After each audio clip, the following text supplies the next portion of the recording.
Thank God it's Friday. Monday's a brand new start. Wednesday, you're halfway home, and Thursday, the weekend's not far. Saturday and Sunday, you hang with your friends. What can you say about Tuesday? Nothing, not a damn thing. Tuesday bites, Tuesday sucks, Tuesday blows, go away.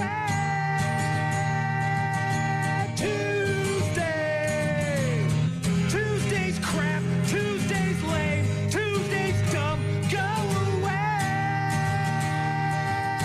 Tuesday, Saturday and Sunday, you hang with your friends. But what can you say about Tuesday? Nothing. Except it's going to be kind of a repeat of yesterday. Maybe not as sunny. It was quite sunny yesterday. All week long, it's kind of unremarkable. I mean, it's just this. It's dry. I mean, there's no chance really of flurries until Sunday. It looks like, mid-20s, teens, down into the single digits at night, and it's just kind of this. It's until that lower. Apparently, something's coming from Canada next week, so. Maybe it's Justin Trudeau. Maybe it is. Now that he's resigned. So weather-wise in the area, it's going to be kind of, as Gene mentioned, like this. Low 20s, cloudy, sunny, whatever. Nothing really all that bothersome. No huge changes when it comes to the weather forecast. Snow and sleet and rain and all that stuff. I mean, obviously in some of the areas of Wisconsin, they're getting it, but not here. Not here. What's new on New Release Tuesday? We'll let you know about that. We'll talk to Grant Bills of the Wisco Sports Show. Got a show announcement to get to later on this morning.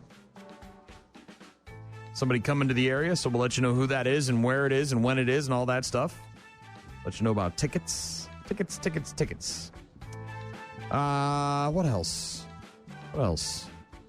Bad news happening. Did I mention bad news happening? You did. Friggin' sports. Busy. Watching Kansas dig out is something, huh? From the snow that they got. Yeah. Oof. We'll get to some Bad Flower and A7X in just a bit. And if you want to find our contact info, go to rockmornings.com.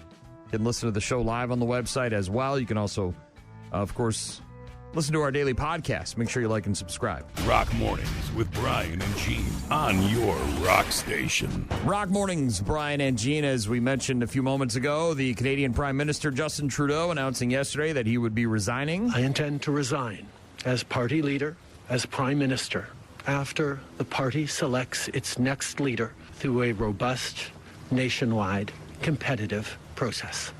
Apparently, the Canadian people are pissed. They don't like his leadership, and they have been voicing their concerns. And he said, okay, that's it. I'll quit. Looks like Parliament suspended until March 24th. He'll stay on as the prime minister until a new leader of the Liberal Party is chosen. Parliament, as I mentioned, suspended until March 24th, allowing time for Liberal Party leadership. And Trump, in a social media post, called Canada the 51st state. And so I guess we're going to wear him like a hat. I don't know. We'll see.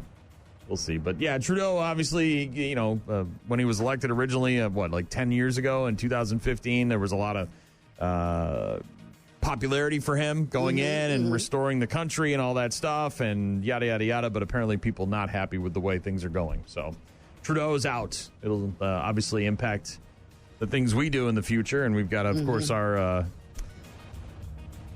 inauguration coming up in 2 weeks from yesterday. 2 weeks from yesterday. In Wisconsin, an ice fisherman dying yesterday after falling through the ice while riding a UTV on Lawrence Lake in Marquette County. This is in Westfield, Wisconsin. Emergency responders called to the scene at about 10 a.m. for a report of a fisherman who had gone through the ice. Despite rescue and revival efforts, the individual pronounced dead at the scene. Identity of the deceased being withheld pending notification of the family.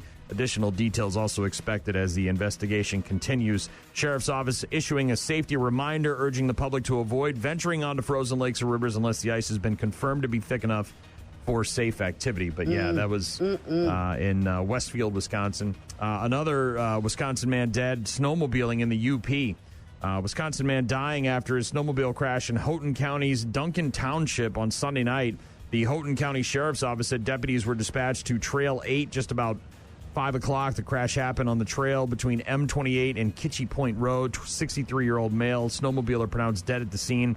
Sheriff's Office there says speed and alcohol were believed to be factors. Houghton County Sheriff's Office says it was assisted on the scene by the Michigan State Police, the Michigan DNR, and the Duncan Township Fire Department. So, yeah, a lot of people responding to that one. But obviously, when you mix alcohol and high speeds of snowmobiles, it's not good. Elsewhere in Wisconsin, authorities have now provided an update on the search for Virgil Thu, the suspect in the homicide investigation in New Lisbon after a woman and her children. These are what kind of update? Apparently now they've connected the two minors were her children, the woman that was killed.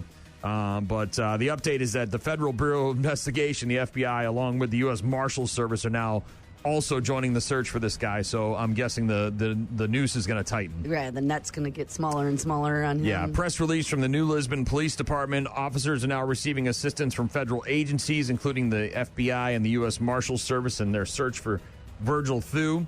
Last confirmed location was near Orange Road and McEwen Road in New Lisbon, the Lisbon Township, back on New Year's Day. His last known vehicle has been recovered by law enforcement, so they don't... obviously, they don't know if he's on foot or if he had another vehicle or if he stole a vehicle, but has armed and dangerous still. I mean, still considered, armed and dangerous. Has warrants issued through Juneau County for 3 counts of first-degree intentional homicide, another through the Wisconsin Probation and Parole. He is considered armed and dangerous, and authorities urge anyone who sees him to avoid confrontation and just call 911 immediately. That poor community must be just on edge. Well, yeah, I mean you got some psycho who is alleged to have killed a woman and her 2 kids. Police presence there is obviously heightened. In a small town. FBI. I mean, yes. So, but yeah, the FBI and the U.S. Marshals Service now adding to the list of agencies that are looking for Virgil Thu, and they said they don't think he's even in that New Lisbon area now. They think that he may have left and gone somewhere else. So. Rock Mornings with Brian and Gene. Again, find us online at rockmornings.com if you want to get in touch with us. We'll get to sports in a bit. Also some A7X. Black Monday yesterday. We'll see who's got a job. Busy day in the NFL. As a lot of people are going to be printing up their resumes and packing up boxes of their crap from their office. Rock Mornings with Brian and Gene. Find them online at rockmornings.com. Avenged Sevenfold, Hail to the King. Before that, some Detroit from Bad Flower. All right, who lost their job? We'll get to that. All right, people getting fired. You know who didn't lose their job was Giannis. He did get a triple-double, though. Did he? Good, he even had to have some reconstruction done to his pinky. Apparently had a little pinky injury last night, but still went out there and balled. Huh? 11 points, 13 assists, 12 rebounds, his 4th triple-double of the season. Dame had 25 points, and the Bucks beat the Raptors 128-104 last night. The Bucks are off tonight, and then they're at home against San Antonio tomorrow night, 8:30 on ESPN. Big game, Giannis Wemby. Victor I think we might Wembanyama. be going to my first pro basketball game of all ever. You never in been to a life. Bucks game? I've never. Is it a Bucks game? Yeah, I think we're going. When? Well, it's a surprise for my son's birthday, but he's not. There's no way he's away. He might still be away. Yeah, he could be still away. February. There's a couple Sunday games in February, and I've never been to. I've never been to a go pro early because there's a lot of. Is there? I mean, obviously, February in Milwaukee it might be very cold, but the Pfizer area is pretty cool. And there's Mater's. If you get a chance, go to Mater's. The German. Oh my God, you got to eat there. Classic. So. Chef's kiss. John Blackwell scored 21 points. Stephen Crowell totaled 18 points and 10 rebounds. And the Badgers beat Rutgers last night, 75-63. The Badgers have now won 4 in a row. They are off until Friday when they welcome in Minnesota. That game at 5 o'clock on Friday on Peacock. In the FCS Championship last night, Cam Miller ran for 2 touchdowns, threw for 2 more in his 54th consecutive start for the North Dakota State. And the Bison won their record 10th football championship subdivision title, beating top-seeded and previously undefeated Montana State 35-32 last night. Congratulations to North Dakota State. All right, here we go. Black Monday yesterday. Obviously, Gerard Mayo, Patriots head coach, he was fired on Sunday. Yeah, we knew about that. About 10 minutes after his press conference Robert Kraft fired his ass and released a statement. They knew it was coming. That statement was well prepared. He had Kraft went out yesterday and had a press conference and answered a few questions, and they pretty much said the last month was, they knew the last month. But the Jacksonville Jaguars, they fired their head coach, Doug Peterson, but retained their GM, Trent Baalke. Peterson's firing comes after the team finished 4-13 this season. It has lost, the Jags have lost 18 of their last 23 games.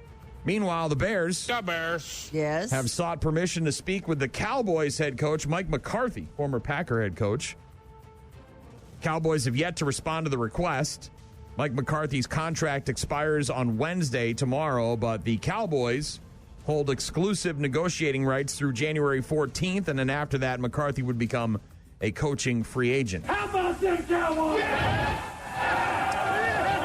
We'll see. Jerry Jones, obviously all season long, has kind of implied that Mike McCarthy's job is safe.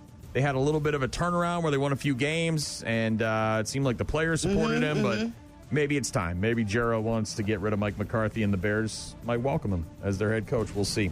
Giants are retaining their GM, Joe Shine, however the hell you pronounce that, and their head coach, Brian Daboll, off a 3-14 season, according to the team president, John Mara. The quick decision comes on the heels of a 20-13 loss to the Eagles on Sunday, concluding a season that included a franchise record 10-game losing streak and 11 losses. They're all still in staying? their last 12 games. So, yeah, John Mara said, look, we'll run it back one more time, but after that, you got to assume it's going to be over. So the guy who flew the banner over the Giants game, he's going to be doing it again next year, it looks like. Make other choices. Yeah. Please help us. We're the fix fans. The team. Fix the team, I think is what it said. Seahawks, they fired their offensive coordinator, Ryan Grubb, after one season. The move comes a day after the Seahawks finished 10-7 in Coach Mike McDonald's first season. And sadly, initial tests show that Christian Watson's knee injury will keep him out for the rest of the season. Sounds like he tore his ACL. No way. Really? Yeah. Well, when you see a guy pull up with a non-contact injury, it's almost guaranteed to be an ACL. One source said that Watson expected to undergo more tests to determine the other damage, but everything that I've read on the internet says that he's out for the rest of the season, won't make it back anytime soon. Going to need some surgery to fix that bad boy. Yeah. Sports on Rock Mornings with Brian and Gene. We've been to a few games, only a couple at the Fiserv. There's so much to see and do. Is it kind of like a Brewer game in that there's constantly announcements and things? Oh yeah, and it's even worse. and- It's even worse. Well, that's great though. Well, it's because the action continues, unlike a baseball game where there's a lot of downtime in between innings, especially. There's constantly music and noise and stuff, and announcements being made and things like that. And then, of course, in between the stuff on the court, the quarters, and at halftime, and then also when there's timeouts. And if you go to a big game like a TV game where they got to take TV timeouts, there'll be more. And it's like they go out there with the cheerleaders, they wheel out the T-shirt gun and all that crap. You're not going to sit there with your hands under your going. I wonder when the next basketball. Boy, this is boring. You're not going to be like, oh, this is boring. No, not like that. But yeah, there's a ton of restaurants and breweries and stuff around the Fiserv area and the Deer District and all that stuff. But I would recommend if you're going to be there, go to Mater's because it's dream about that place. So good. We'll get to the Black Veil Brides and some Daughtry in just a bit. If you need something, rockmornings.com. Rock Mornings with Brian and Gene. More from Brian and Gene is coming up. Congratulations, fantasy footballer. You won your league. Now you can celebrate in style with Nike's new Fantasy Football Champ apparel. Shirts, hats, and jerseys with phrases like Fantasy Football Champion, because my real life's a dumpster fire. Fantasy Football Apparel. Check out my hat. Winner, winner, zero actual athletic ability dinner. For people who take winning pretend stuff way too seriously. My fake team is better than your real one. I spent 17 weeks yelling at my TV for this shirt. I tried. I just never got into it. Fantasy football. Tried and tried and tried. I'm too much of a homer. You are. Especially during the good years when the Patriots were, a dynasty. All I ever wanted to do was have Tom Brady and Rob Gronkowski. And like when you go into a fantasy draft, you're not. And people know that you want them, they'll take them from you, or you don't draft in the right order and you get screwed. And I didn't even care they would, whatever the point. I was like, I don't care. I just want them on my team. So I was, I tried one year and then I kind of lost interest about halfway through the season, and I just was like, whatever, not for me. But congratulations if you won your fantasy football league, and let's see those videos if you lost. Gotta love those. Those are some of my favorites. Whatever punishment the team comes up with. Television tonight, the third season premiere of Will Trent on ABC. Season 2 premiere of Deal or No Deal Island over on NBC. Also on Fox tonight, the second season premiere of Kitchen Nightmares. Roll! Gordon Ramsay yelling at people in New Orleans as they get, and of course these are filmed way before New Year's Eve, but the Super Bowl is going to be down there, and so he's trying to rehab restaurants in the Super Bowl area as they lead up to the big game, which of course will also be on Fox. So Gordon Ramsay trying to rehab. There's one where he takes like the plastic menu in the commercial, he like kills some big spider or cockroach on the wall. He just slams it. I love watching the show, but it also gives me pause when I go out to eat, because you just wonder how many of these places that you go to are how do they even keep the doors open when you have to have a health inspector come through and do like an inspection every year? Like how you see the disgusting nature of some of these restaurants, and you're like, oh my God. So this isn't the bar rescue. This is the restaurant. Yeah, that's John Taffer. This is Kitchen Nightmares, where Gordon goes in, he tries the food, and then he yells at everybody, and then he goes in and he revamps the menu, and then he cleans the place and gives them some new equipment, and yada yada yada. Okay. It's basically bar rescue, but in a kitchen. A restaurant. Also tonight on Fox, the series premiere of Doc, a medical drama starring Molly Parker as a doctor fighting to return to practicing medicine after suffering a traumatic brain injury. Apparently she suffers amnesia. She can't remember anything from like the last 8 years after a car accident.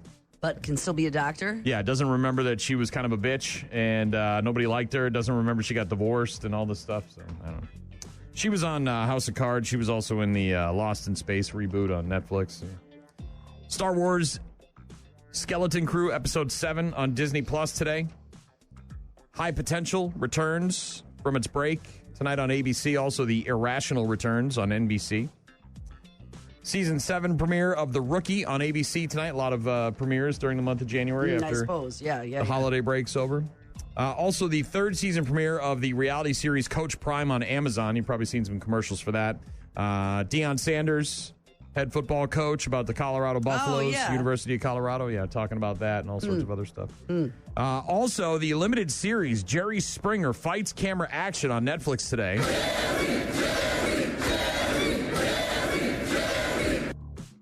There was a promo that we saw over the weekend when we were watching something else on Netflix. You go on there and they show you, you scroll. So what is it? It's a documentary about the Jerry Springer show. And there's one guy, he's sitting there and he's got his arms crossed and he's like, I'm going to talk about this show one more time. I'm never talking about this effing thing again, ever, never. Yeah. Jerry Springer Fights Camera Action. That is on Netflix today. I think it's like 4 episodes. Also on Netflix, the new stand-up special, Gabriel Iglesias, Legend of Fluffy. Pam Anderson and Lil Baby are going to be on with Jimmy Fallon tonight. Cher and Sheila E. going to be on with Jimmy Kimmel. Stephen Colbert is talking to Tilda Swinton and Isabella Rossellini. And on Seth Meyers, Quinta Brunson and Matt Rogers. It's also New Release Tuesday. If you want to pick up a DVD, if you can find them. We Live in Time, rated R, starring Andrew Garfield and Florence Pugh. An up-and-coming chef and a recent divorcee find their lives forever changed when a chance encounter brings them together in a decade-spanning, deeply moving romance. It's on the Hallmark Channel? Is that what you said? No, it's called We Live in Time, and it's rated R, and it's on DVD today for New Release Tuesday. Also, Saturday nights, the SNL movie that was in theaters. I just had a conversation about this movie with someone that I know that. So it's the 90 minutes before the first episode, and so it's people playing Gilda Radner and Chevy Chase and Dan Aykroyd, and apparently it's like it moves really, really fast because it's like this. Well, it's the real night. It's like the show 24. You're seeing every minute of every, in real time, and apparently it's really good. And what they did, which I thought was interesting, is they went and watched that episode of Saturday Night Live, and then watched this movie. You know what I mean? Like the very first. Oh, the people you talked to about the. Yes. Okay, so gotcha. they went and watched the very first. Right. Saturday. So they knew what they were prepping for. Gotcha. It's rated R, by the way, and it stars Finn Wolfhard. You might know him from Stranger Things, obviously. He's really the only recognizable name that I saw. That's what I heard. At 11:30 p.m. on October 11th, 1975, a ferocious troupe of young comedians and writers changed television forever. Find out what happened behind the scenes in the 90 minutes leading up to the first broadcast of Saturday Night Live. A movie called Things Will Be Different. In order to escape police after a robbery, and two estranged siblings lay low in a farmhouse that hides them away from the law. They have to reckon with mysterious forces that push their familial bonds to unnatural breaking points. Okay. And also on DVD today for new release Tuesday, the movie Armor, rated R, starring Sly Stallone and Jason Patrick. A father and son working as security guards for an armored truck company encounter a team of would-be robbers while on a bridge. They become trapped and must come up with a plan to escape and ensure their survival. All right. That's what's new on new release Tuesday. We watched a movie called The Devil Inside last night. It was the anniversary of its release date. Came out on January 6, 2012.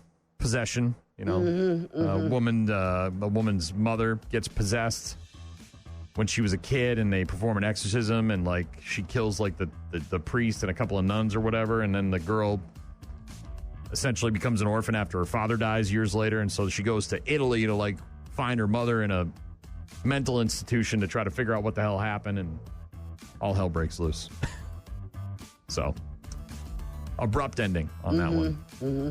I know my wife wants to watch the Jerry Springer one, so we'll probably, I don't know if we'll start that tonight, but we'll probably check that out. I thought the Saturday Night Live thing was interesting to either watch the episode first and then watch the movie so you know or after, watch the, right.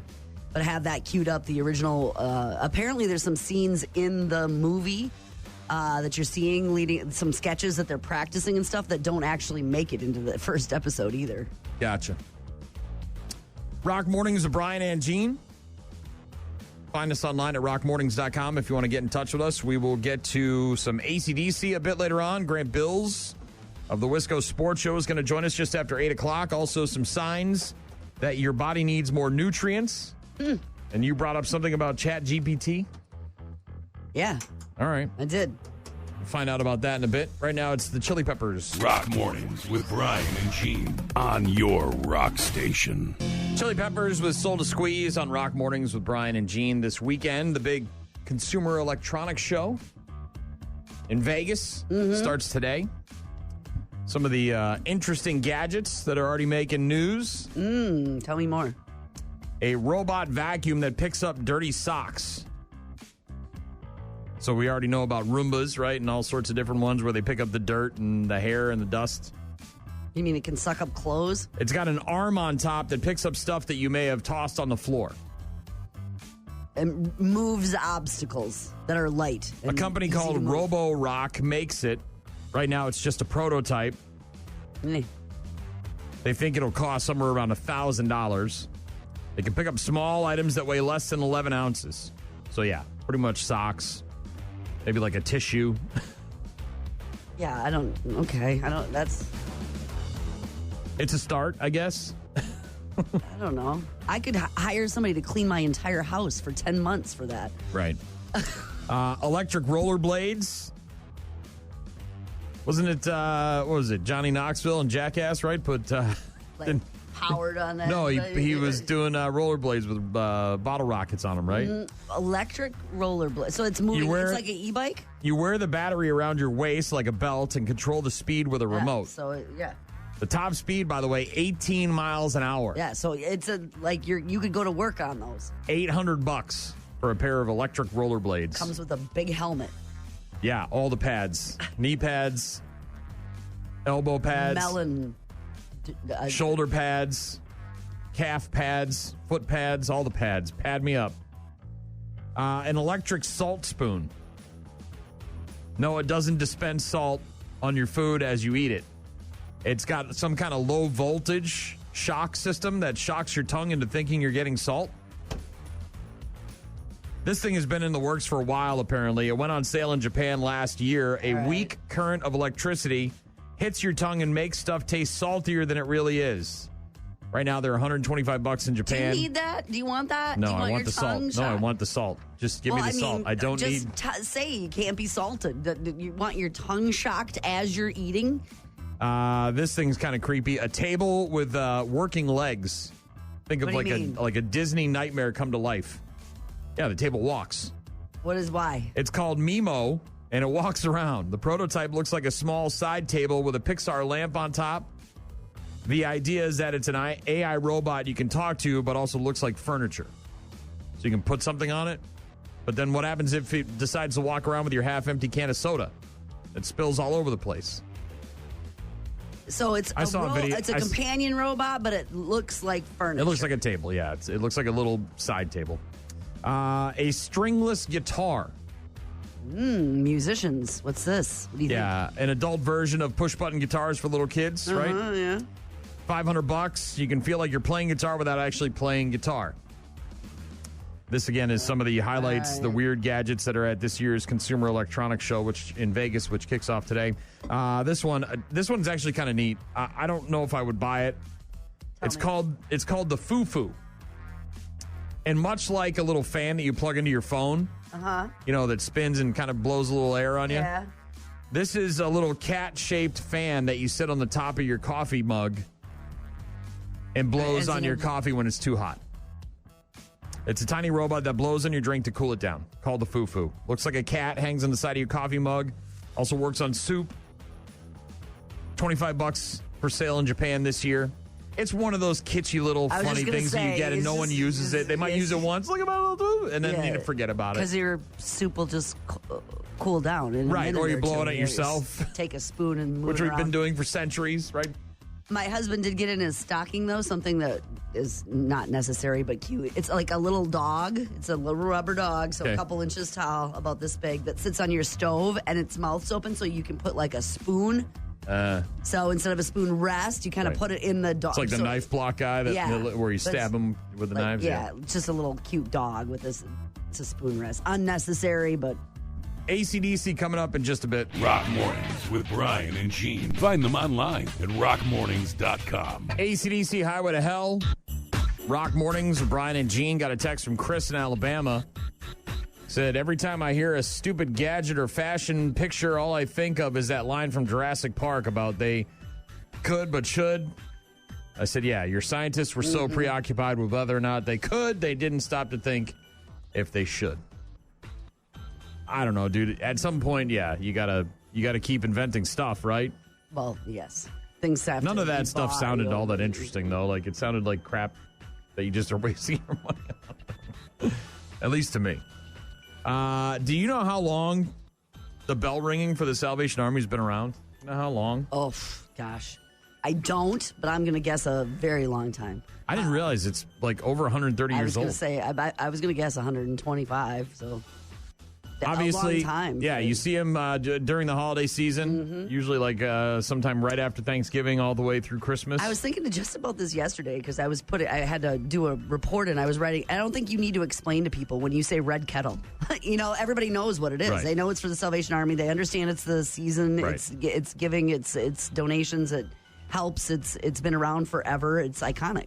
Most people, whatever their spare change is, if they're using cash at the grocery store or wherever they happen to be, maybe $1 or $2, something that crinkles. But occasionally they open up those red kettles and there's something else in there. Yes. Something good. Yes. Not someone's poop or whatever. No. So they've done hasn't there been surprise? I don't know. Millionaires around the country have gone around and put a gold token in there or something. That's the same thing that happened this year. There was a dollar bill that was completely taped up and wrapped up. From what I can see, the last 4 years, we've received a gold coin in our kettle buckets. We have absolutely no idea who is giving the coin. This shows me that there is compassion left in this world, and that there is still a chance for people in this world, and that God is just so good. That is Jeff Walters, who works with the Salvation Army of Marion and Polk counties in Oregon. This year, the gold coins in the red kettles have turned up in Illinois, Arizona, Ohio, Pennsylvania, Michigan, California, Kansas, South Dakota, Oregon, and North Dakota. So 10 different states. Not clear whether the donations are connected. But either way, of course, nonprofit leaders appreciative of the generosity. Yeah. This guy that you just heard found a 1927 $20 double eagle gold coin, which is worth about $2,600. Anonymous donor dropping it into one of the group's red kettles over the Thanksgiving weekend. He said, whoever gave this to us trusts us to put this gold to good use and make a difference in the community. They knew what they were doing, for sure. Yeah. By the way, 4th year in a row that they've found a gold coin in one of the local group's red kettles there and where he works in Oregon. So awesome. That's pretty cool.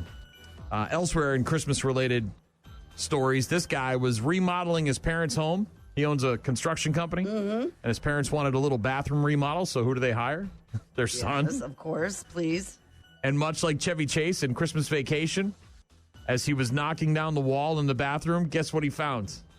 I don't know. One of his Christmas presents from like 1978, still wrapped. All right, so we're redoing this bathroom for my parents. This is inside the wall. And look what I find. That's my Christmas present. The guy's name is Tom King. Lombard, Illinois. Owns T. King Construction Services, performing a small remodel on the bathroom at his parents' house when he found the hidden Christmas treasure tucked away behind the drywall. Dude, what would be so great is if it was like some sort of like, Lego Star Wars Super thing valuable. where it was still it in the wasn't, by the way. Oh. It wasn't. Like a G.I. Joe thing. It was still cool. Where Parents hid it in 1978 and forgot about it. Turned out it was a set of toy planes called Thunderjets that Matchbox made, which I'm still in the original packaging. That's I'm what I'm sure saying. Probably still has some value. It's obviously not a G1 Megatron or, like you said, a Star Wars Lego set from the 70s, but still. He said, before we closed up the drywall on the wall, I was like, I should probably look and see that there's nothing back there. And sure enough, there was a present. Looks like it's wrapped in Disney wrapping paper, Donald Duck and the Chipmunks and Dumbo. Oh, He's got a whole bunch of different Disney characters all decked out in their holiday gear. And yeah. That's fun. Said, so when I pulled that out, it was super old wrapping paper. And I was like, oh, crap, that has my name on it. Apparently, he thinks it may have fallen into the wall because his parents used to hide gifts in the attic. Top, Oh, through the, I get you what you're saying. Said it must have fallen down like between the walls because, there are a couple of additions on this house. Mm-hmm. He waited for his mom so she could finally get it to watch him open the present, though she may not remember buying it. Yeah. Pretty cool. His company, T. King Construction Services, has a Instagram page, and if you go there, you can see the videos of him finding the gift and then opening it. It's at TKing_CS. There you go. Some residual Christmas stuff. We'll get to the Beastie Boys in a bit. And I don't want to ask the question because I know you'll know the answer right away, so we'll just hold off for a couple minutes. But I'm going to ask you a question, and it might be one of the only times where you know the answer immediately. I may not know it. Oh, trust me, you'll get it right away.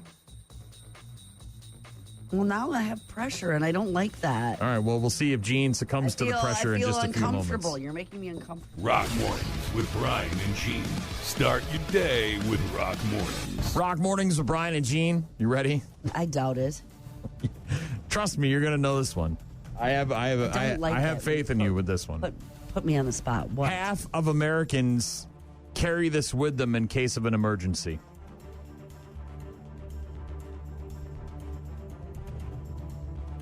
Why are you looking at me like that? Why would I ask a question like that? Because the answer is probably ridiculous. Well, it can't be cell phone because that's everyone. Who do you know that's ridiculous and would carry something with them in case of an emergency? My best friend. Okay. Okay. We've narrowed down the search. Yes. What does your best friend carry with her that's ridiculous? So many things. What is the most ridiculous thing? Well, she has an extra pair of underwear. Bing. There you go. Shut up. Nearly half of Americans take an extra pair of underwear with them wherever they go in case of an emergency. It's now, not hers was. It's not just her. It's half of people do Yes. this. And hers was a gag gift, right? It was like in a little mint It's in tin. a can. It's in a can. Little mint tin, right? Like Yes. a little, like a. It's a spare pair of underwear and a mint tin. But I thought it was a gag gift. I thought like somebody got it at a gas fits station. most. I gave it to her. Right. There's a new survey out there that says nearly half of all Americans carry extra underwear? Carry backup underwear with them at all times, not just like one in the car. I could see like you have a bag in the car with some clothes and some stuff in case you break down and you need some snacks Did or for granola. Years right. When My wife's got an emergency kit in the back. Everybody's got first aid, spare tire. You never know, right? I get that. But like you're just stuffing a pair of panties in your pocket everywhere you go in case your purse. In case you're chony. Well, yeah, when you're a girl, you got purses, right? When you're a guy, I don't know if I can fold up my boxers into my wallet. Right? Do they fit in there? So now I don't think she's so weird, this can of underwear. You, of all people, should know I would never in my life wear black silk underwear. The reasons why nearly half of all Americans carry backup underwear with them, according to this survey, is that they're worried they might have an accident. Sure, of course. Why else would you do it? Because they plan to change clothes during the day, like after going to the gym. Right? Maybe I've got some evening wear, and the dress I'm going to wear at night requires different kinds of panties than the ones I'm wearing at work. I've got business panties, and I've got and then I'm going pleasure right out panties. I've got the afterwards. different kinds. This one's funny. Or because they're clumsy and might spill something on themselves. So, like, I'll rock the pants with the big stain on them that I spilled, but the panties underneath that I've also spilled the grape juice on, I got to change those. Because I don't know what kind of activities I'm encountering later on. I understand that every time I wear white, it's like a magnet for me to spill something on it. Coffee, my lunch, whatever. It's like you spill no matter what you do. It's not just white. I mean, you're a spilly person. You spill stop all the talking time. about me. Bro, you spill so much. I do not. You might spill more than my wife, and her nickname is Spill. Stop. That's not true. But white. But I would never say I better plan for extra underwear in case I spill my coffee on my white You're shirt. just blissfully unaware of your surroundings, so you just knock things over wherever you go. That is not a true statement. I could tell you I could list in my mind all the times your coffee's been right there on that little counter. Oh, Jesus. I got to get some paper towels. Happens all the time. You're spilly. It's okay. I am not spilly. It's a character fault. It's not a big deal. It's not like a major malfunction. It's just a minor little thing that you have wrong with you. Nearly 70% of people who carry spare underwear say they have had it come in handy at least once. Has Lori ever busted out the emergency panties? No. Okay. They're still in the can, to my knowledge. Okay. More common among younger generations, 60% of Gen Zers and 57% of millennials say they have an in case of emergency pair of underwear with them at all times. Mm-hmm. But yeah, nearly half of all Americans. I told you you'd know this one. Well, that was the emergency underwear in a can. One size fits most. I don't think you can open the can because I don't think you can get them back in there. You know what I mean? Like, you can't really look Is at it like them the snake that pops out? I think it comes out and then you can't shove that back in there. Nearly half of all Americans apparently just carrying around an extra pair of chonies in there. Well, now I have to talk to our coworkers because if it's one in every, I can say right now, without pause, I do not carry extra underwear. I can also say that. If I have an accident, I'm going home. I'm not staying out, like, first and foremost, right? Like, I don't care what situation I'm in. I'm leaving. If I poop myself or pee myself to the point where I have to change my underpants, I'm not staying in that situation. Party, baseball game, don't care. Presidential election, I'm leaving. I'm going home, and I'll take care of it there. Mm-hmm. Cocktails and appetizers, happy hour, it's gotta go. Right. If I'm going to need to change clothes in the middle, I'm not changing the underwear. Like, it's like people who shower at the gym. I guess if you're going to work afterwards. Yeah, a lot of people do that. I don't know. Like, whenever I would go to the gym and work out, I would just go home and shower at home. I'd rather shower in my shower than be around a bunch of other naked Yeah, old but it dudes. doesn't work out for timing. I get that. And there was a time that I would carry a bag of clothes in the car, right? You might. And again, that's just for. But not like shoved in my front pocket. Although now I got to ask people. Right. Ask the people at your work.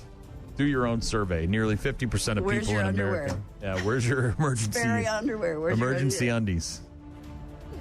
Sports coming up in a bit. Also some requested. Iron Maiden for Tom, whose birthday is today. Happy birthday, Tom. We'll get to that after the Beastie Boys. Rock Mornings with Brian and Gene. Find the daily podcast at rockmornings.com. That is some Iron Maiden, Number of the Beast, by request for Tom, who's celebrating his birthday today. Happy birthday to Tom.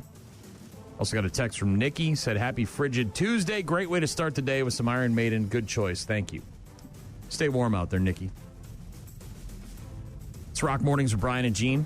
Skip Bayless, longtime sports commentator, former co-host of Fox Sports 1's Undisputed, now being sued by a former hairstylist with the network. Oh, I think I heard about this. This thing is unraveling fast. It's not just him, but it sounds like there was a lot of stuff going on. Somebody was banging her way to the top, and he was trying to bang hairstylists and all sorts of creepy stuff, yeah. He is accused of offering this woman, this hairstylist, former hairstylist. Didn't he pressure? I mean, like a lot of pressure? $1.5 million for sex and inappropriately touching her as well. I'm going to mess up her name, so excuse me, but it's I think it's Nushin Faraji. Alleged that the 73-year-old Skip Bayless, whose hair she cut after getting assigned to the Undisputed show, gave lingering hugs after each haircut, putting his body against her own, pressing against her breasts. He then began to kiss her on her cheeks.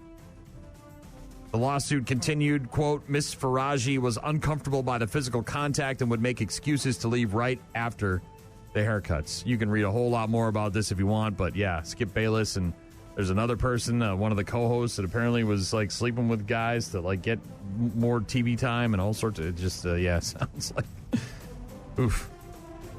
On the flip side of that, on the good side of things, the Hershey Bears did it again. What? Annual teddy bear toss.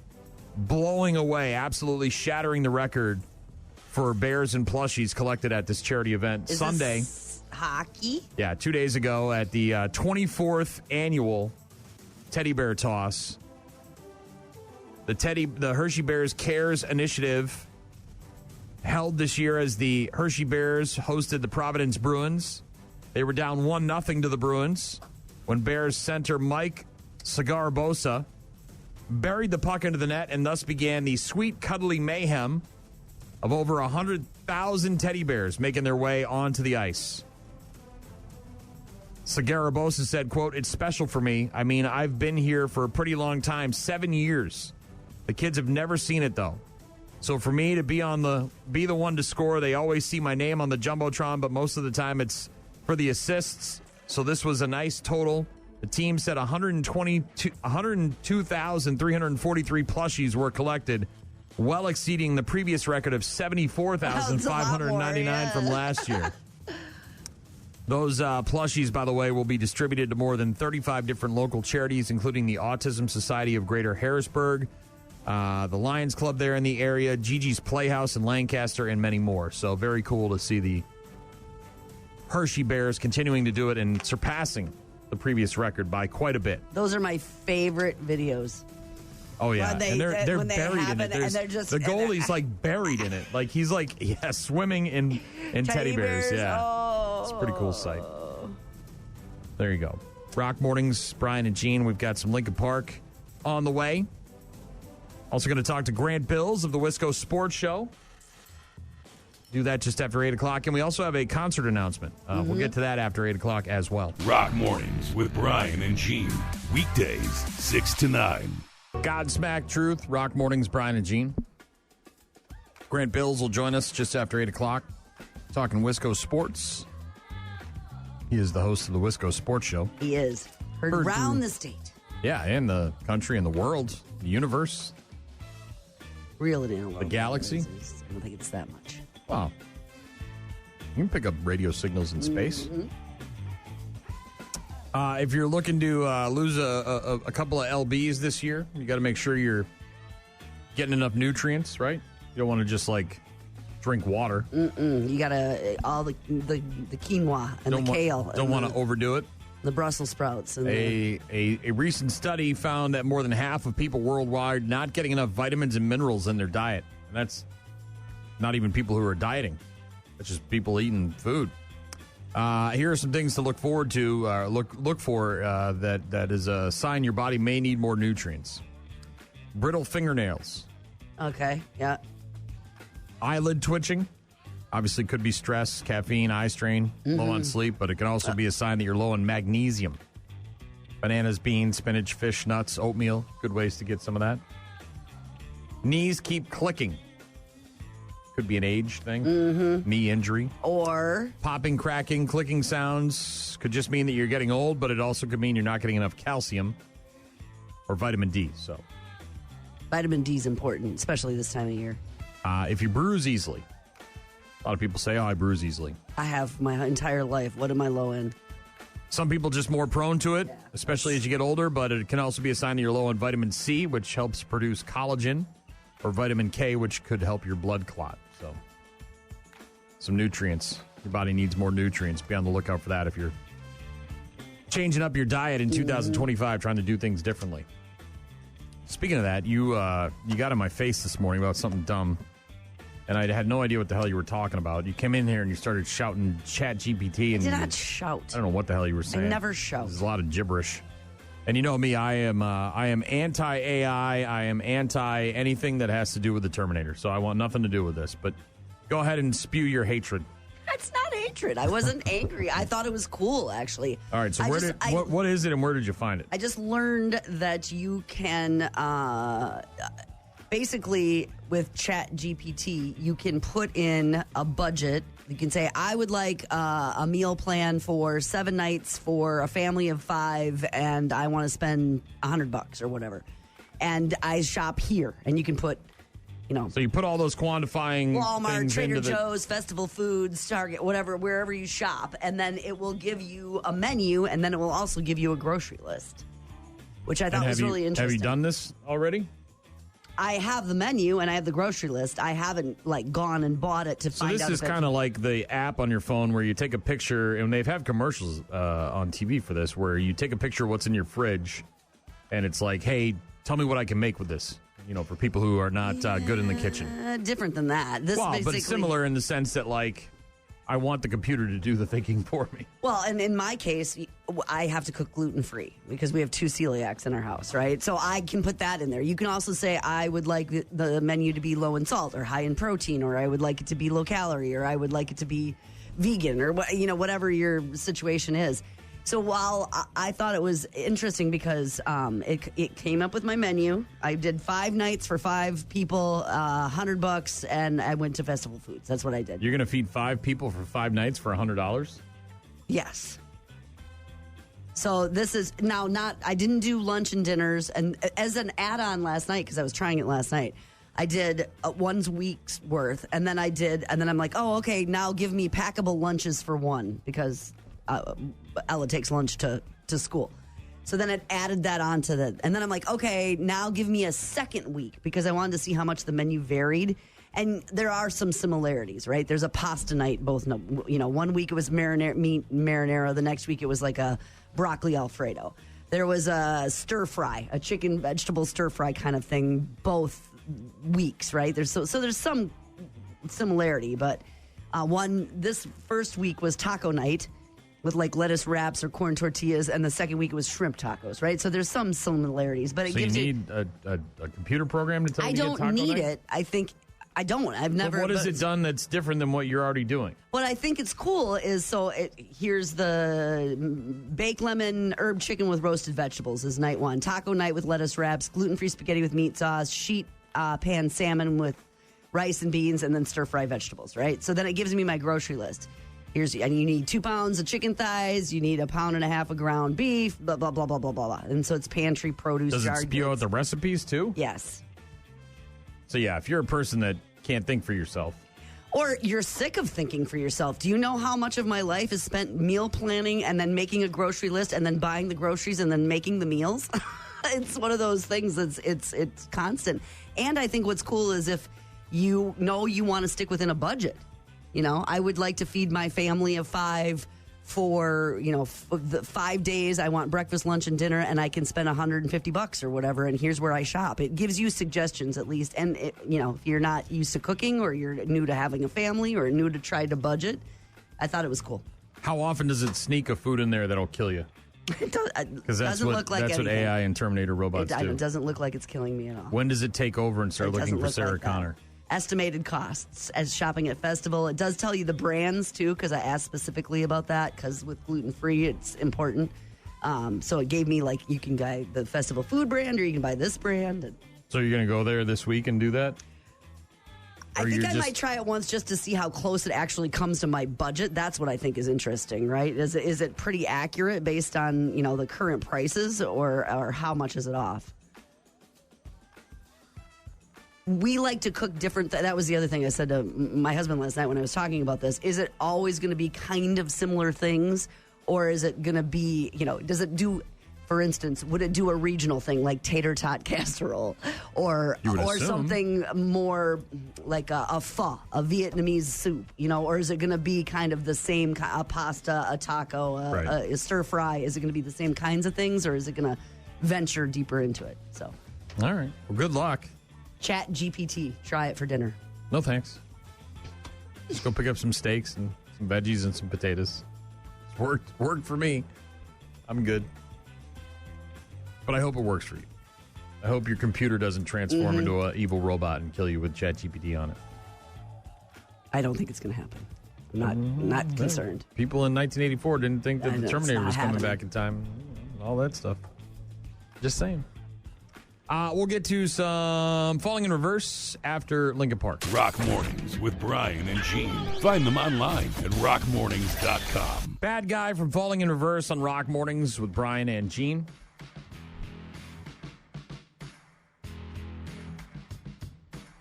Got Grant Bills of the Wisco Sports Show coming up in just a bit. Also a concert announcement. We'll tell you who, what, when, where, and how much. All the details. All the details. We'll get to that in just a bit. Also, if you want to get in contact with us, find us online at rockmornings.com. You can check out the show live on the website, listen to it wherever you are. Check out the daily podcast. Give it a like, subscribe. Again, big thanks to Nikki, who said, Happy Frigid Tuesday. Great way to start the day with some Iron Maiden. Thank you, Nikki. That was for Tom, who texted in. It was his birthday today. Happy birthday, Tom. Also, Chris in Alabama talking about the gadgets at the Consumer Electronics Show. Reminds him of the line from Jurassic Park about scientists not stopping to think if they should, even though they could.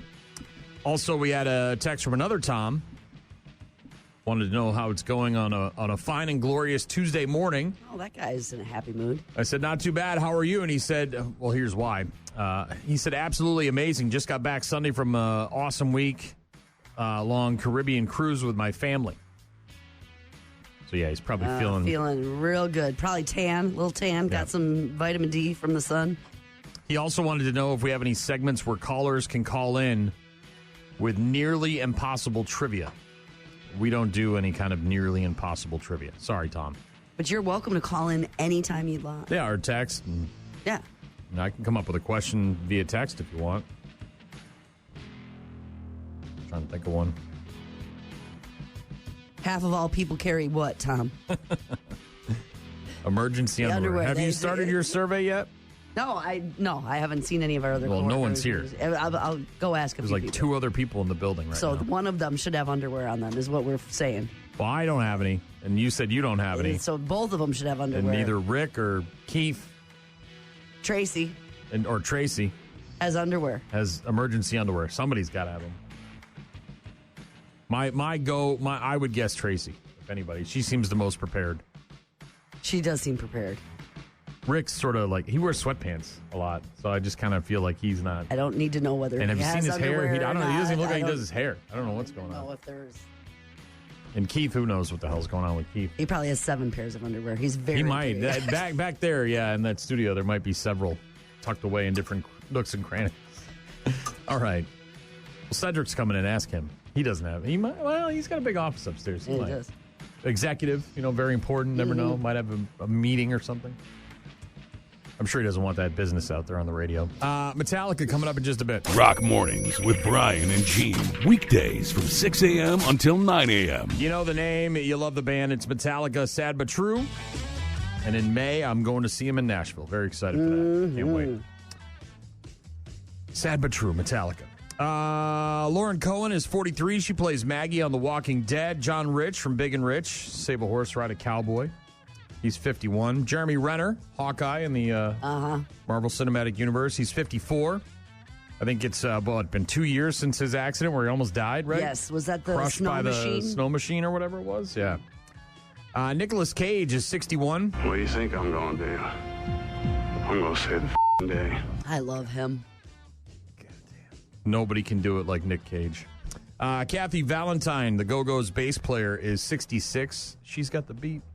David Caruso, 69. You don't spend $1,000 on clothes that you're never going to wear. CSI Miami, right? That was him. Erin Gray, 75. She was in Buck Rogers in the 5th century, Also played Kate Summers in Silver Spoons, the show with the train. Mm-hmm.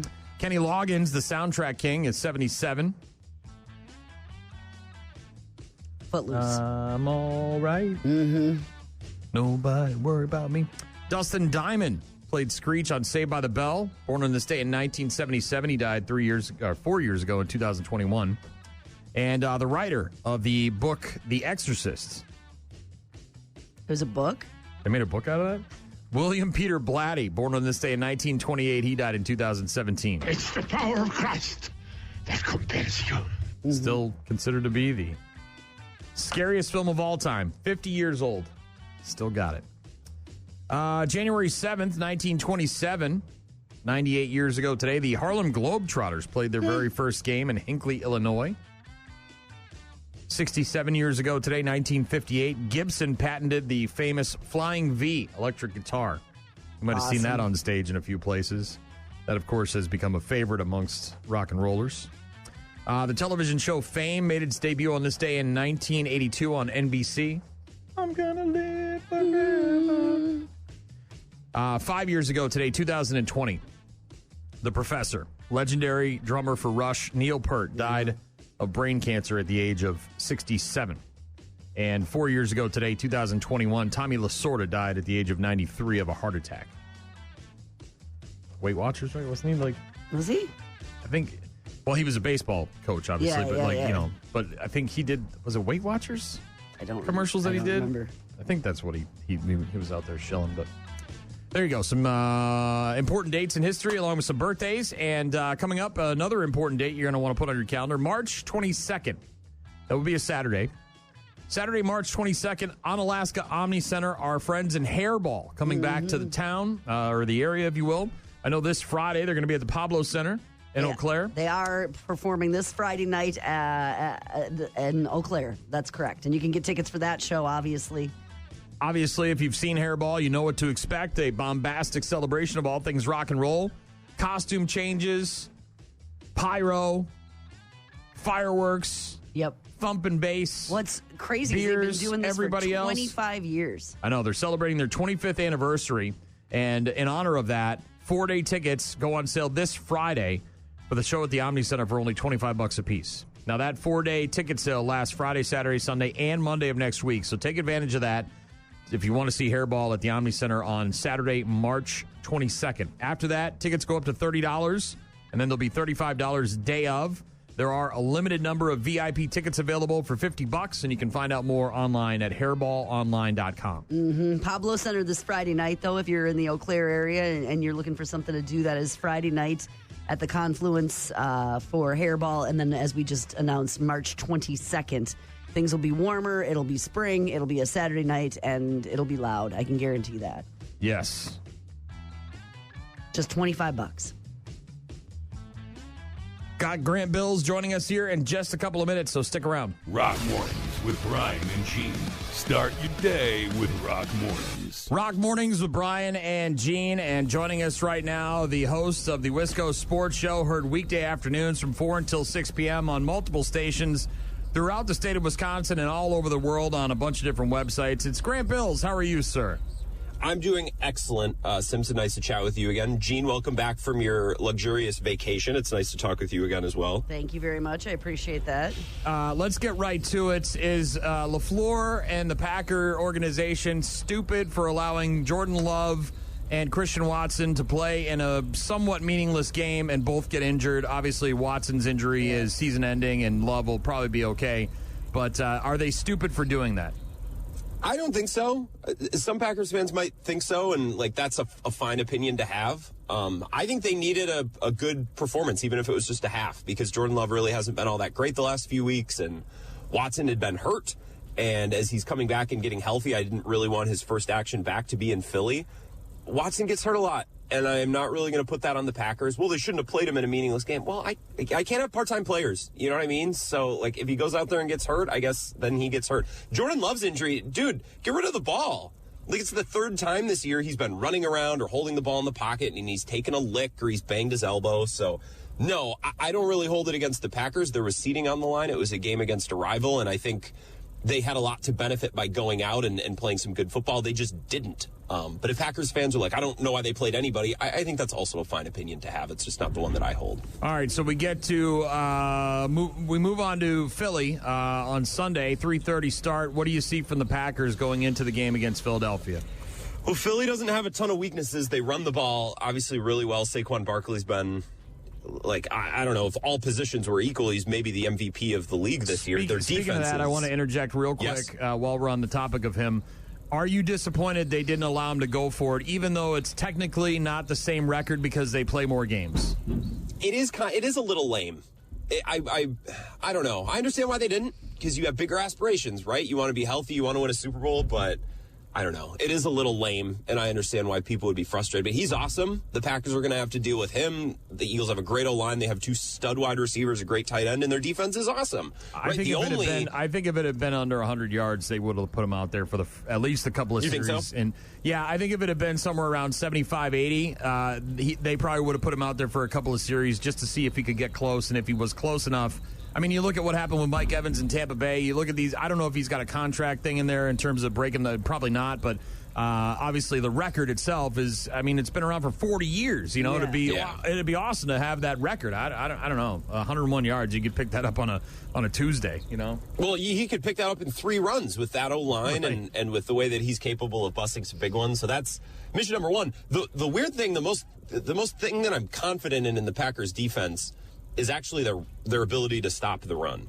I don't know if they can rush the passer, although maybe against Jalen Hurts, you don't want to rush him. Maybe you just keep him contained and you force him to try to pick you apart. And also, he's still in concussion protocol. Yeah. So even if Jalen Hurts plays this weekend, and I think he probably will, there's a chance that he doesn't practice until later in the week. He's thrown like 4 passes over the last month, so that's something to watch too. Obviously, the weather's not a big deal to the Packers, but have you looked ahead to see what the weather in Philly is going to be like on Sunday at about 3:30?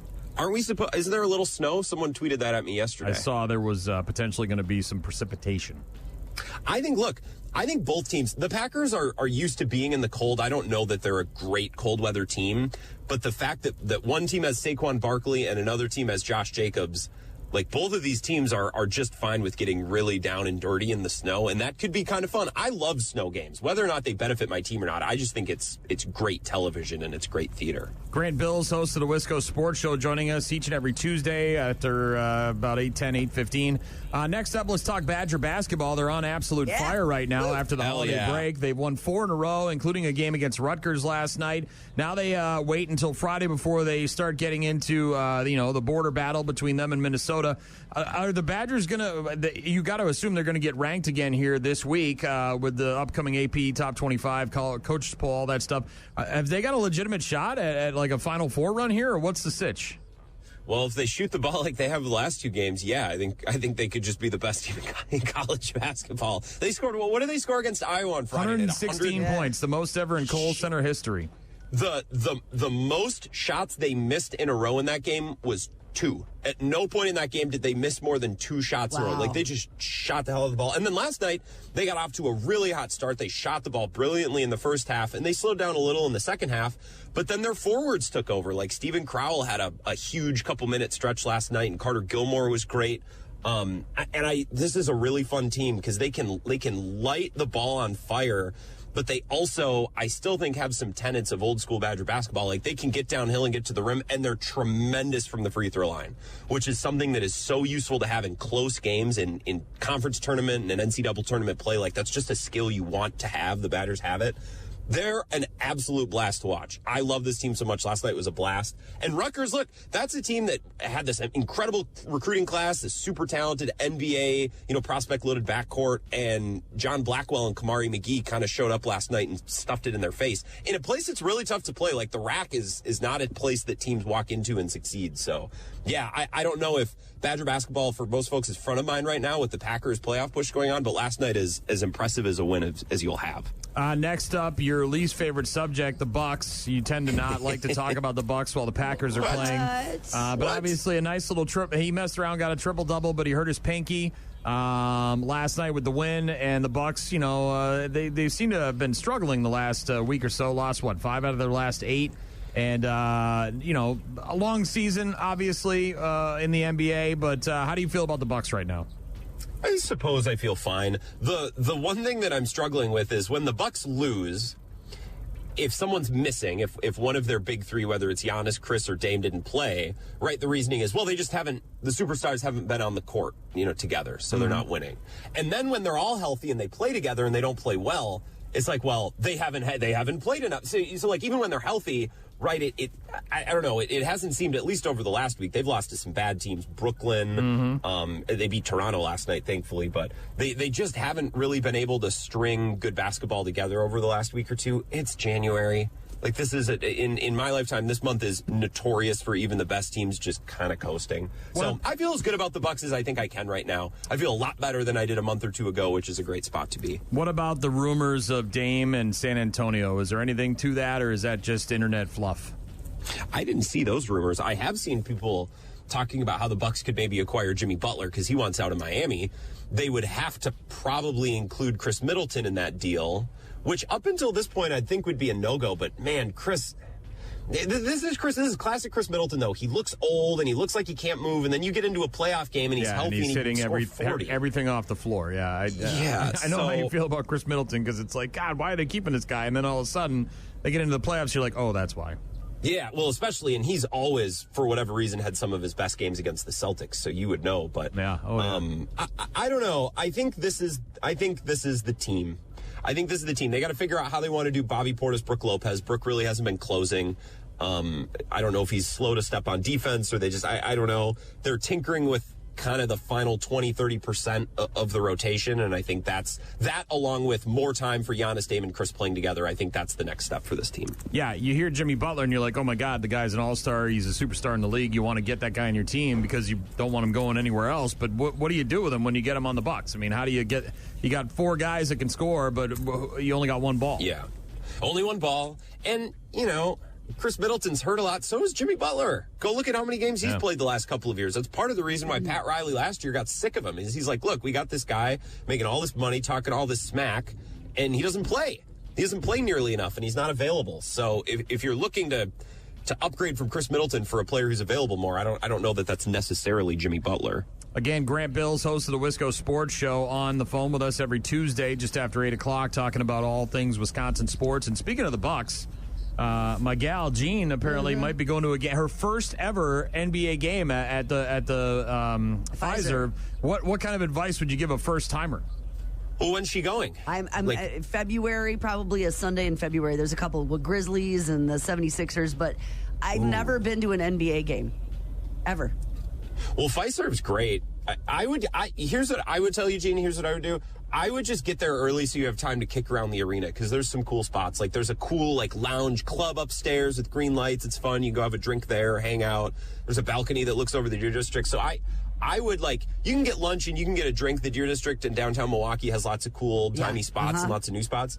But I would give yourself a solid hour or so. To be at the arena before the game. Okay. Yeah, because it's a really cool building. I'm not going to act like there's a million stores but there's some cool lounges and bars. It's just a fun place to kick around. So I'd take a little extra time to do that. Our guy, I don't know if you remember him, but our guy DJ Quaddy is the official DJ for the Bucks, and he spins on the Wheels of Steel during the games up there in one of the pavilions. So I don't know if it's every game, but he has been. I've run into him there several times when I've gone to Bucks games. Restaurant recommendation, I told her Mater's. You can't go wrong with traditional German food right across the street. What do you got, Grant? That's true. Well, you know me, I do like some good Italian food. The Calderone Club down there is delicious. When we go out in Milwaukee, I often go out on Brady Street more than I go out on Water. So I'm probably not the best person to ask. The German food is excellent. Simpson's right about that. Calderone Club or Gino's Place, where they have pizza right next door, is really, really good. That's a place that's definitely worth stopping. Well, I'm excited. And you know what? If you really want to feel bougie, and sometimes I like feeling really high society, there's a hotel down there by the Marcus called St. Kate the Arts, or St. Kate's the Arts. Really cool bar in the lobby, and they normally have like jazz music and stuff. So if you really want to feel like you're well, Gene, you are upper crust. There's no. That's what everybody says about her. Everybody. There would be no role me. playing there, but that's a cool bar. A little bit of a walk from Fiserv, but worth it. I think it's a cool spot. Pinky out. My pinky's out right now. Yeah, get a martini or something real fast. Martinis disgust me, but sometimes when I go out at fancy bars, I just like the feel of drinking one, so I'll get one. Grant Bills, again, host of the Wisco Sports Show. One final question, non-sports related. 2025 has officially arrived. Have we made any resolutions for 2025 as a host of a Wisconsin sports show, as a man who's not married, living in sin with his girlfriend, his What's the year betrothed? What do we got here, what's Grant? happening? Well, I want to read more. That's one thing. I guess that doesn't really have anything to do with what you're discussing. We took our Christmas decorations down this weekend. I told a caller this last night. This is the first time I've ever decorated my apartment. We had a tree, garland, some lights, a couple things, and we put it all away on Sunday, and I felt like I was my mother. I felt like I was, 50 years old, because I kept saying things like, oh, it feels so much bigger in here. Oh, and it feels so nice to have the apartment back. I'm like, how? I aged like 15 years in one afternoon. That's what happens when you move in with a girl. Next thing you know, you're gonna have a lot of extra. Yeah. You have a lot of extra pillows on your bed. You're gonna have special towels that only the guests can use. You're gonna have to start buying all sorts of weird, fancy mustards and stuff. It's just gonna be a scene, man. The pillows, we were at the mall on Saturday, and we popped into Crate and Barrel just because we like to look at the rich person stuff, and she's like, we need new pillows for the guest bedroom. We're not going to get them here, but we do need pillows. I'm like, oh my, yeah. So you're not wrong about the pillows. So your only resolution is to read more. Are we talking books? Are we talking fiction, nonfiction? Are we talking like whatever, like Postler, Penthouse? What are we talking here? I am not a fiction guy. I get my fiction from my TV shows. So I like reading. I like learning about things. I read a ton of Wikipedia, and sometimes I wonder if I just took all of the time that I dedicated to reading random Wikipedia pages, if I just put that into actual books, how useful I could be. Although there's a lot of good information on Wikipedia. Sure I feel is. Like do you donate? Please tell me you don't donate to the Wikipedia, because I don't donate. They're asking for your money. Do you? Every time you go there, Grant. Gene, do you think I spend my money on donating to what do you think? How much money do you think I have to just be throwing at random things? This is my guy right here. No donating. No, never donate to anybody. No, that's not what he said. That's not what he said. Get a job, you bum. Get out of here. Grant. Wikipedia, why don't you get a job, Wikipedia? Seriously, I'm working for a living. I got bills to pay. Good Lord. You are correct. We'll talk I to you don't donate next to week. Wikipedia. All right, Grant. Well, thanks for joining us, host of the Wisco Sports Show. Tell me the stations and the times and all that stuff. 4 to 6 in the evening, WKTY in La Crosse, Sports Talk 105.1 up in Eau Claire, and our flagship station, WOZN in Madison. And always online. You can just find my show on Twitter or on Facebook at Wisco Grant, or the Wisco Sports Show with Grant Bills. Very easy to find. Did I also see your BFF just got a new station in Green Bay? Did I see that, Bill Michaels? Well, no. So what happened is Jim Rome changed time slots. So Bill was on the AM in Green Bay, and now because Rome is moving, he's on the FM all day. So kind of adding a station, but still the same station. Gotcha. You know what I mean? All right, Grant. Well, always a pleasure, and we'll talk to you next Tuesday. I'll talk to you soon. You guys have a great week. Grant Bills, host of the Wisco Sports Show, joining us each and every Tuesday just after 8 o'clock. And, of course, we've got Bad News, Happy Music coming up next. Rock Mornings with Brian and Gene. Find the daily podcast at rockmornings.com. You're about to enter a beautiful, exciting, wonderful new world. A cockroach living in your nostril. Now that's just nasty. Add in some haven't pooped for 30 days. Poop is raining from the ceilings. Poop. And sprinkle in some hashtag Florida Man for flavor. Florida Man. Florida Man. Florida Man. Florida Man. Florida Man. Florida Man. Florida Man quits his Burger King job, steals all of their chicken nuggets. It's bad news. Bad news. With happy music. Let's rock. Some actual news. The police department in Toma says that about an hour ago, I just saw this pop up, that there was a law enforcement operation occurring on East Council Street in the city of Toma, adjacent to Gillette Park. Please avoid the area. They are aware that is a pickup location for the Toma Area School District. Please make alternate arrangements to get your children to their respective school. They just posted an update a few minutes ago saying that the update to this operation will be posted very soon. Law enforcement are gradually clearing from the scene. One suspect is in custody. So whatever was going on there, it seems like it is coming to an end. All right. Near Gillette Park in Toma. But it may still be kind of a mess. So please avoid that area. What's the strangest thing you've ever seen in your neighborhood? Fox, deer, loose pig. I was just talking to my husband about this. It's not strange, but the one morning UFO. One morning I was going to work and I was driving down the alley, dark out, obviously, and my headlights hit an owl that was standing in the alleyway. And it was massive. Did it have its wings out? Massive. Well, it didn't at first. Like my headlights hit it, and I was like, "What?" And I couldn't process what this thing was at first, and then it took off. Oh man, dude, it was so cool. But it was the biggest owl I've ever seen, and it totally took me by surprise. But that's not weird. You think that's probably the most unique thing? I was just talking about it. I guess that's why it's top of mind. We used to have a guy who lived in our neighborhood whose house eventually got tore down. It got condemned, and it became an empty lot. And now it's another house that people live in that was built by the TCs, with the kids that are learning how to build houses. And so he was unique, let's just say. He would do a lot of things in his yard in very little clothes. There's a town in England, Nottinghamshire, England, that is grappling with a very strange mystery right now. Someone is leaving plates of peeled bananas on a street corner every month for over a year. I've heard the googly eyes. Well, there's a guy, I think it's in Colorado, that's putting googly eyes on stuff. Somebody is. I don't know if it's a guy, but. And the little rubber ducks, the little chicken, they place those around sometimes. I think that's a Jeep thing. You put a duck on a Jeep. They usually show up the second day of every month and leave and I'm talking like a full plate of peeled bananas. So they take the skin off the banana. And then just put the bananas out? And then they put the bananas on a plate. We're talking, I don't know, 7, 8 different bananas. Is it for wildlife? Locals cannot figure it out. Some think the peeled bananas could be intended for wildlife. Some think it could be for some kind of religious offering. Okay. Because there's a church across the street. Reel it in. But most people there have no clue. There was one lady in the neighborhood who got bothered by this because the bananas are showing up every month for over a year. I mean, this is and apparently no one stays out the night before to try to catch a person doing it. They don't have video cameras? I guess not. One person put up signs saying, please, respectfully, no more bananas. The uncollected plates and rotting bananas leave such a mess.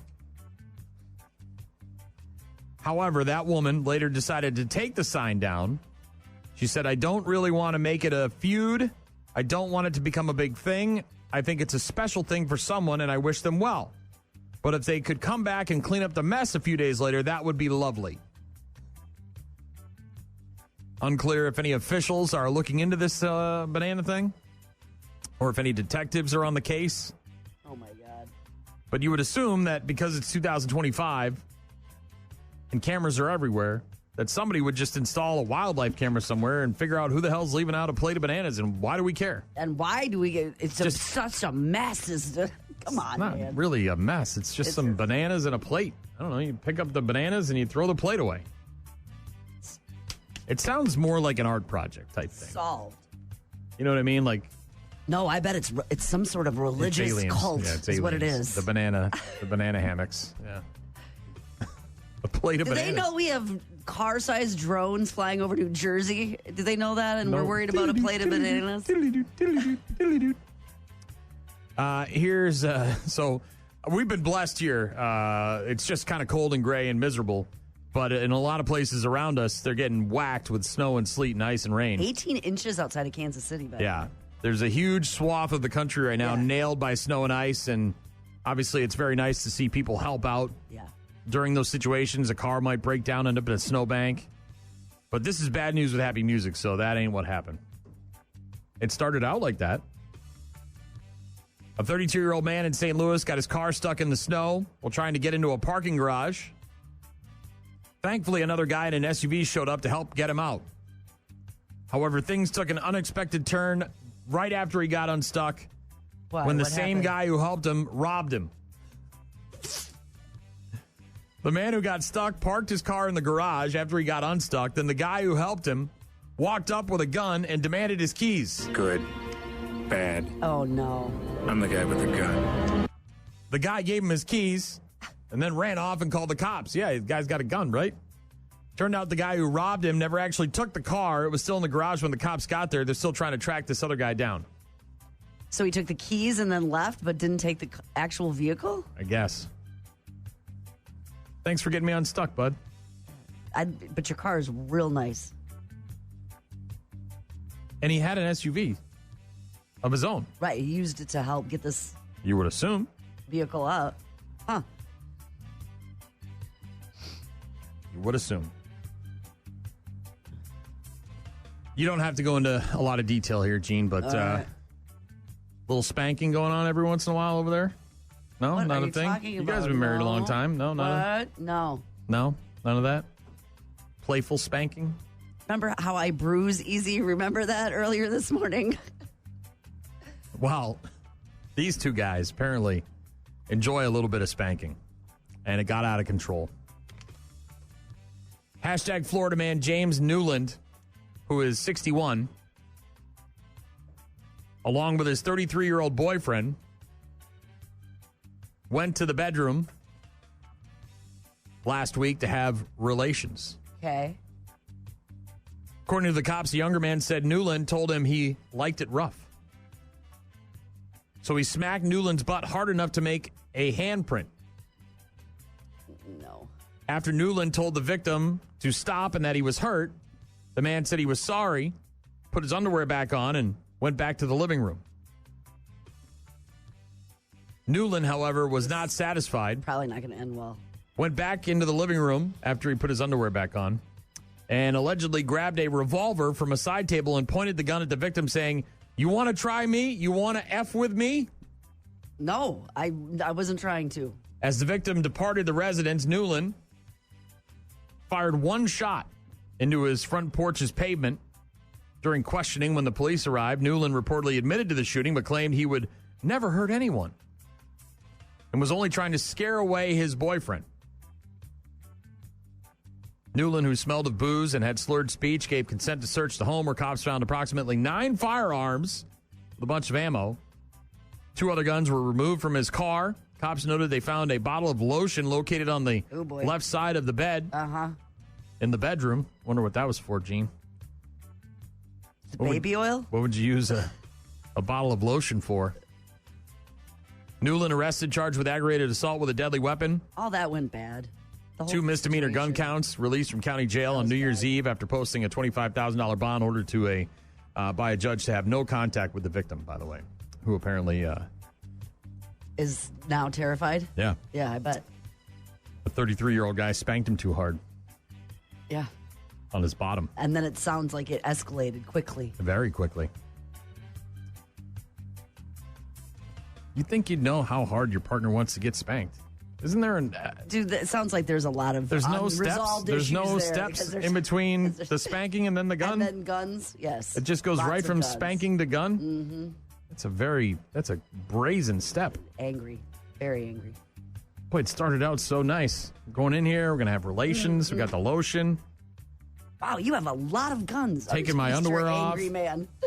Yeah, maybe don't spank the guy with 9 guns in the house and 2 guns in the car too hard. Maybe that. Maybe the 33-year-old guy should know better than spanking that guy too hard after some drinking and some lotion. Yes. Yes. He did say he likes it rough, just not that rough.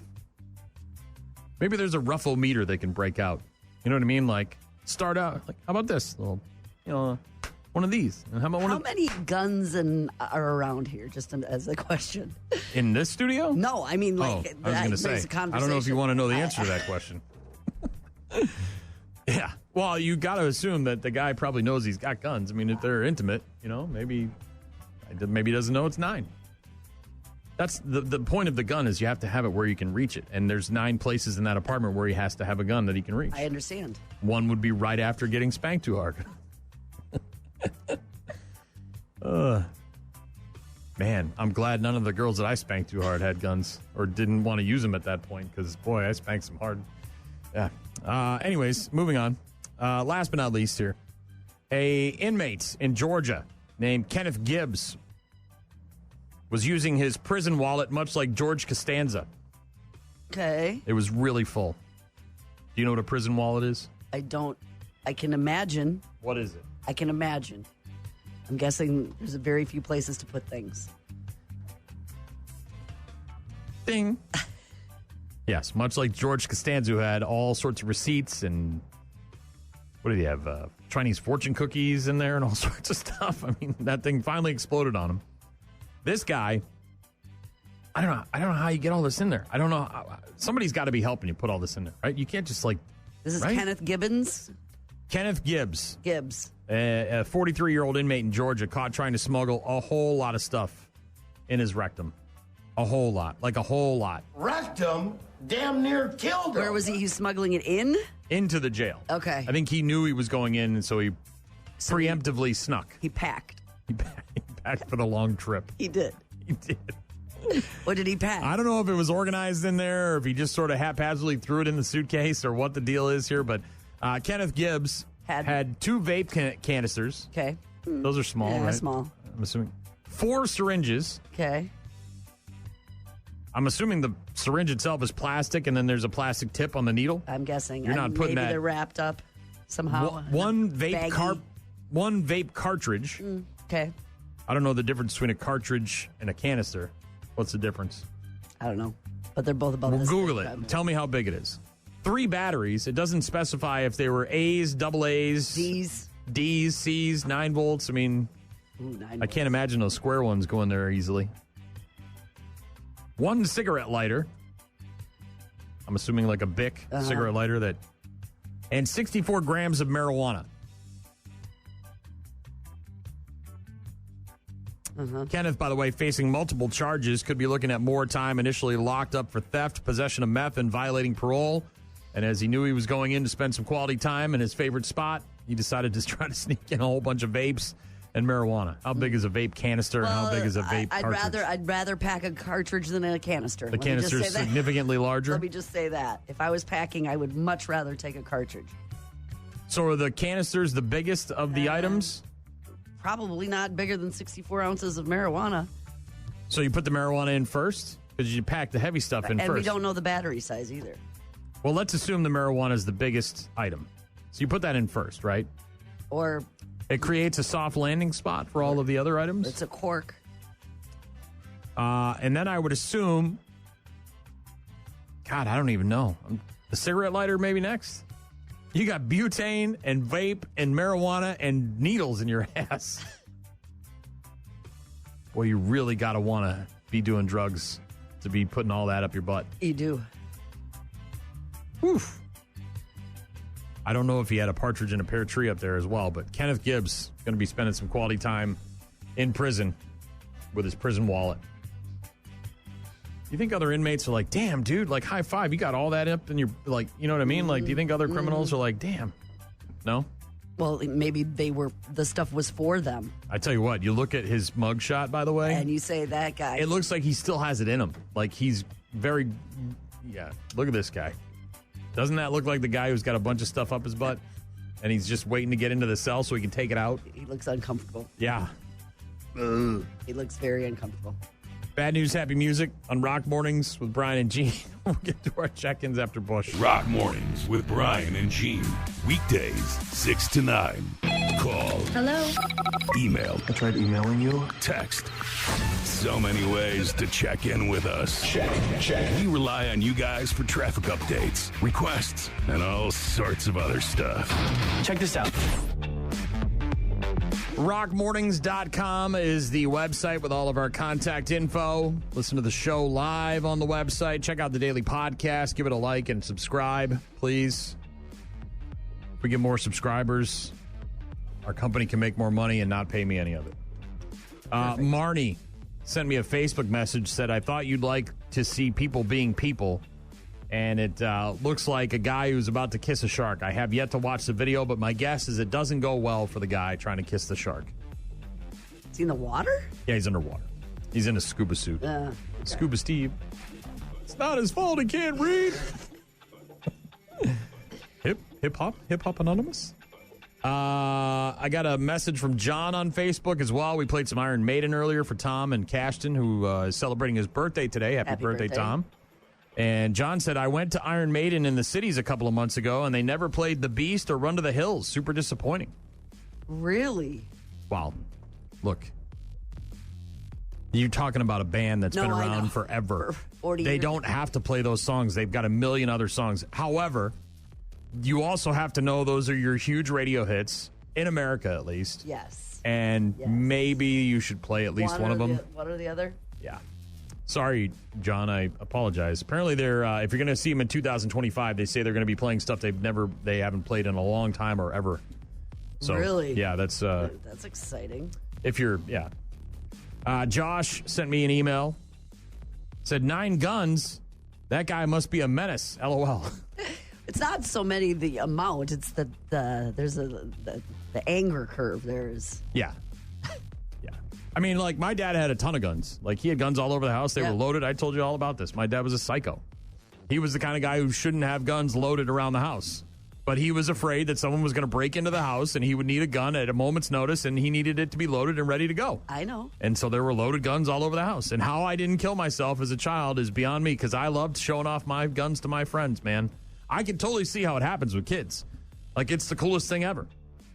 Look at this gun. We're giving guns as boys, as from the moment you're born. Here's a gun. Play cops and robbers or we whatever. had a farm. Of course, my dad had tons. Well, yeah. Hunted the whole life. And the guns in my house were not intended for hunting and shooting deer and whatever. I mean, like, there were a couple of those, but these were meant to, like, kill people. No, these were. How do you think I ate the squirrels? Yeah, a little buckshot. Just spit that out. Email from Doug said, Gene's owl story reminds me of the time when one completely freaked me out. Late one evening while walking to the side door of my home, a massive white horned owl was in a tree about 10 feet away. Took me by surprise, scared the living bleep out of me. Mysterious creatures. Yeah, we were visiting our friends Jackie and Keith in Iowa a couple of years ago, and we had brought, we didn't bring our dog with us that time, I don't think, but we were down there, and their cat at the time, skinny little cat, out in the backyard, and we're just having some beers around a fire pit, and all of a sudden you like see something moving in a tree, and you look up and you just see the eyes, and oh crap, it's an owl, and it's probably looking at that cat like, snack. Put that cat back inside. Yeah, cat went inside real fast. Chris texted in and said, I slapped my friend while he was passed out to wake him up, and it worked. LOL. Oh, dude. He hit him so hard, he didn't just bruise and get the, like, red marks. He got the burn. You know that, like, where your skin's burnt? That'll wake you up. That's mean, but you love it. That's something guys do. That's a guy thing. Yeah. Or you draw a penis on his face or whatever. Pour water down his pants. Make him think he peed himself. Yeah. Thank you for the correspondence. Good to hear from you guys. Appreciate it. We'll talk to you tomorrow. Have a great rest of your Tuesday.